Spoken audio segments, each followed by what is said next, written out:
si vous voyez cette vidéo, c'est la petite vidéo intemporelle avec le tarot qui va répondre à une question particulière. Bien évidemment, cette question ne concerne pas tout le monde, mais si ça vous intéresse, eh bien vous restez. Cette question aujourd'hui que j'ai choisi de répondre, c'est vendre mon bien.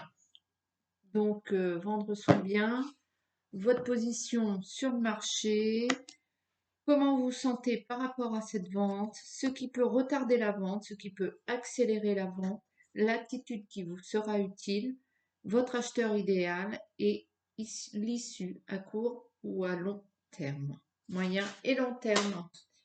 Alors pour ça, je prends mon petit tarot. Hop, j'espère que ça va vous plaire. Bon, allez, c'est parti. Vendre son bien. Vendre un bien matériel. Allez, vendre un bien matériel. Dites-moi en commentaire si ce genre de petite vidéo vous plaît, convient. Ça touche un peu tous les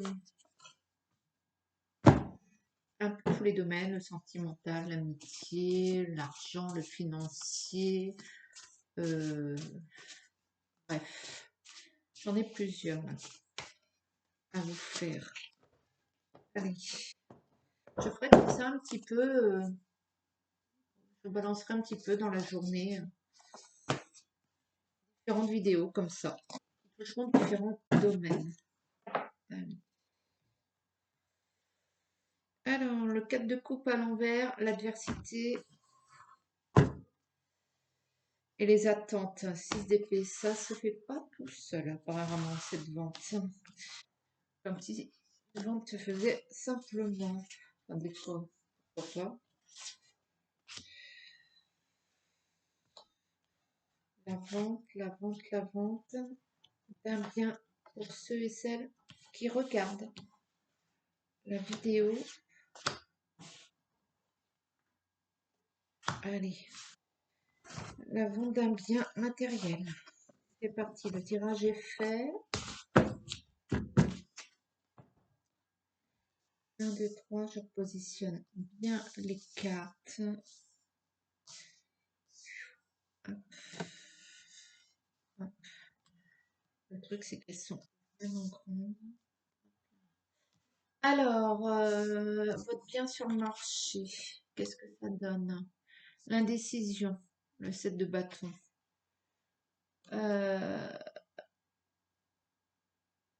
L'indécision, il y a des choses à améliorer sur votre bien. Elle attire pas tout de suite. Elle laisse un peu dubitatif. Peut-être il lui faut un coup de peinture, peut-être il faut améliorer la façade, changer la toiture. Est-ce que je sais? Peut-être qu'il y a un mauvais emplacement, peut-être qu'il y a quelque chose dans le quartier qu'il faut, je sais pas. Il y a ça procure une indécision, des doutes. Ça ne met pas en confiance d'hypothétiques acheteurs. Comment vous vous sentez par rapport à cette vente? L'orgueil. Le cavalier d'épée. Vous avez de l'orgueil. Euh,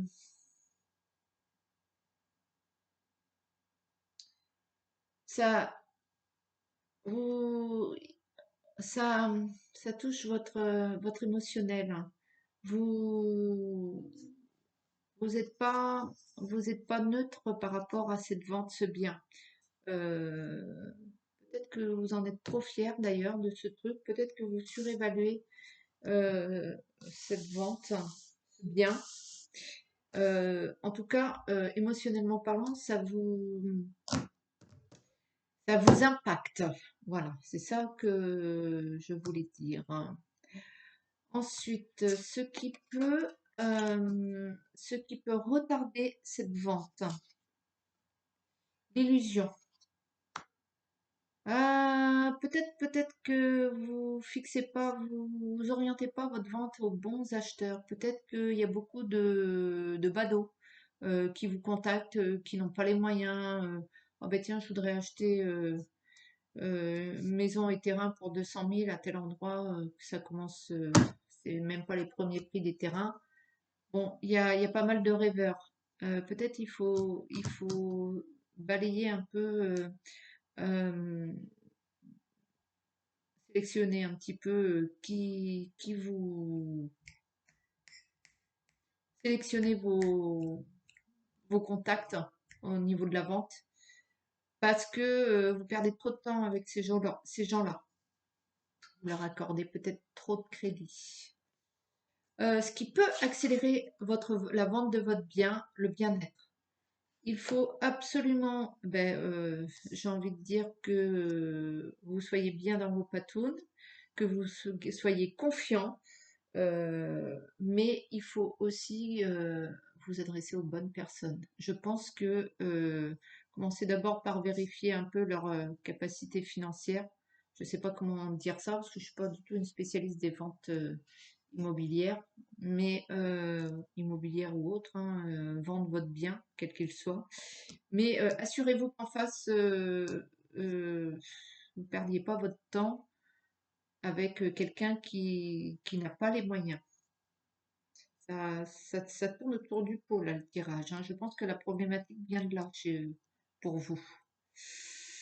1, 2, 3, 4, 5. Votre attitude qui vous sera utile. Le 9 de bâton, la croissance. Continuez à travailler sur votre bien. Je vous disais, est-ce que si c'est la vente d'une maison, un rafraîchissement, l'entretien d'un jardin, la mise en valeur de photos sur vos sites d'agence, peut-être travailler, relancer l'agence immobilière, rester en contact, euh, faire plein de petites choses mm, permanentes et tout le temps qui vont vous permettre d'avoir une attitude euh, euh, active, ouais, où vous agissez même par les petites choses, et du coup, ça entraîne un roulement qui laisse pas la machine se reposer et bien sûr, et qui entraîne, vous voyez, cette énergie d'action. Et donc, du coup, attire le monde, quoi. Tous les jours, faites un petit truc en plus. Soyez investi dans cette vente. Votre acheteur idéal. Bien. La réussite, donc on tourne 9 de denier. Désolée, mais le bien que vous avez à vendre, moi je reste braquée sur une maison, mais peut-être que c'est pas une maison, hein, peut-être que c'est autre chose. Euh, ne vous embarrassez pas, ne vous embarrassez pas des doux rêveurs. Soyez plus pragmatique. Euh, L'argent attire l'argent, appelle l'argent. Elle est là où il y a de l'argent, quoi. En gros. Soyez sûr de ça. Ouais, oui, c'est une évidence. Je sais bien que ce que je dis, j'enfonce une porte ouverte, mais parfois peut-être que votre bon cœur vous fait oh ben, ce petit couple qui veut avoir sa maison, et ben peut-être que malheureusement c'est pas ça qu'il faut. Ou si c'est un autre bien, je sais pas, une voiture, euh, tournez-vous vers des valeurs sûres, pécuniaires d'abord. Ouais. Avant de commencer, j'ai envie de dire, à négocier, quoi. Ensuite, tabadabadabada, l'issue à court, moyen et à long terme. Alors, à court terme, l'issue, l'insécurité. Donc, c'est ça, hein. Pour le quart d'heure, vous êtes peut-être trop désemparé que vous accordez trop de temps à des gens qui sont pas solvables, hein, ou des gens qui sont en dessous du prix que vous voulez vendre et qui veulent absolument baisser cette vente. À court terme, non. Essayez d'abord de vous débarrasser de ça, quoi. Et, et peut-être aussi, ouais, ne mettez pas Euh, ne mettez pas ce bien à vendre en insécurité. Euh, à court terme, il y a peut-être quelque chose de pas fiable qui se pointe. À moyen terme, il y a un renoncement.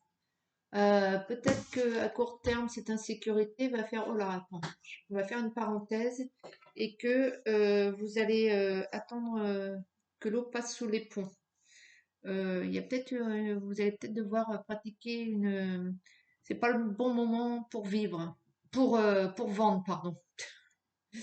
Et donc, à moyen terme, vous allez peut-être faire une pause là sur la vente de votre bien.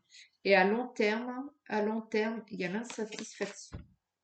Je m'excuse, hein, c'est un message intemporel, mais peut-être qu'à long terme, vous allez devoir soit vendre en dessous, soit vous n'allez pas pouvoir vendre, soit, je sais pas. Peut-être que il y a de l'insatisfaction au niveau financier, je parle au niveau de la vente en elle-même. Ce qui ne veut pas dire que la vente ne va pas se faire, mais peut-être que vous allez être déçu, peut-être que vous allez être déçu c'est au niveau pécunier. Pas au niveau de la vente en elle-même, pas au niveau de la personne à qui vous vendez.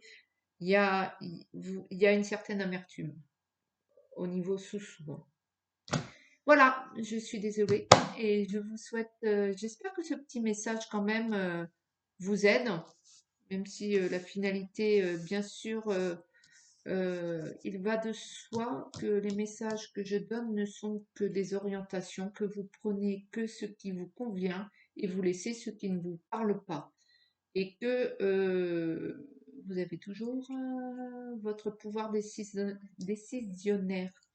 Et donc, vous avez le pouvoir peut-être de faire évoluer les choses. Mais pour le quart d'heure, au moment où vous voyez ce message, il est comme ça. Voilà, je vous fais de gros bisous. À bientôt.